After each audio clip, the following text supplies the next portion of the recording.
What's Gucci, everybody? It's AJ here again, and today I want to talk about the break statement and the continue statement. These are again another two keywords in C, and they're also keywords in Java and other languages very likely. And what they do is they allow you a little bit more control over your loopings. So right now I'm going to create a little example. I'm just going to create a basic for loop that prints out the elements 0 through 9. And here we go. And I'm going to printf control %d, comma I, and there we go. So if I run this, this will print out 0 through 9, as you see here. Boom. So 0, 1, 2, 3, 4, 5, 6, 7, 8, 9. Let me put a /n for a new line. Now let's say I've got this standard for loop. Let's say that I didn't want the number 4 to print out. Now one thing I could do is I could write two for loops. I could write a for loop going from 0 to 3 and then another for loop going from 5 to 9. Or I could add a continue statement, which will allow basically the iteration to stop that iteration, to stop that current block statement and just go to the next block statement. Let me show you what I mean. So what I'm going to do here is I'm going to add an if condition that says if I is equivalent to 4, I'm going to continue. And what that does is continue will stop the current iteration of the loop and send it back to the front and increment it again.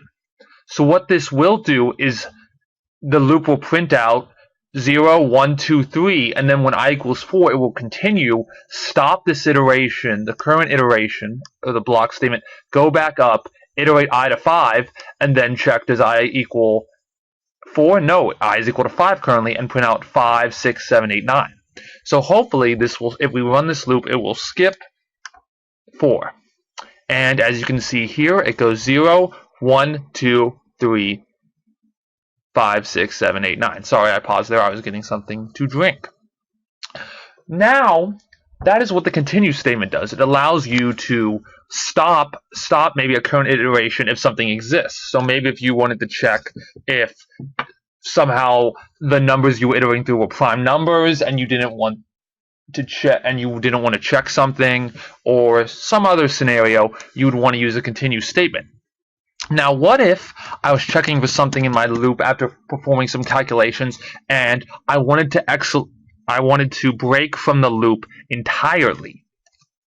Well, I just said the keyword break, so I want to break from the loop. So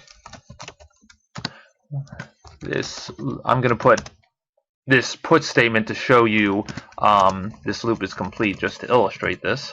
And what this loop is going to do is when it hits the break statement, it's going to completely break out of the control of the loop. So instead of continue, where it sends it back up to the top of the loop, and then again runs the iteration in the case of a for loop, the break loop will totally break out the loop, so it will go to line 16 and continue running the rest of the code. So I'm going to run this. So hopefully, if this statement is right, it will go 0, print 0, it will go 1, then it will iterate, increment to 1, it will print 1, increment to 2, print 2, increment to 3, print 3, but then it will get to 4, and I will be equivalent to 4, and it will break out of this loop, and then go outside of these brackets, and go to line 16, and run all the way to the return 0. And when we run this, boom, there we go, 0, 1, 2, 3, the loop is complete. And so I want you to note that the break statement can only be used within a loop. It cannot be used without it because it needs something to break out of. And it will always break out of the innermost loop. So if I have two for loops per se if I have two for loops and one break statement, and the break statement is within the innermost for loop, it will only break out of that innermost for loop. So you would have to think outside the box to break out of both loops, for instance. but just make sure you know that. In some programming circles, the break and continue statements are not considered good programming, but I wouldn't be too mindful of that, as it is okay to use them.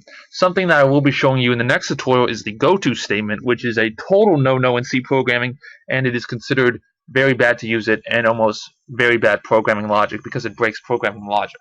The break and continue statement are considered not as bad, as they do break programming logic, as it is proven that if you use a continue or break statement, you somehow are just coding wrong, and there is in fact another way to code your program, but they are allowed as they do make things a little bit more simpler sometimes.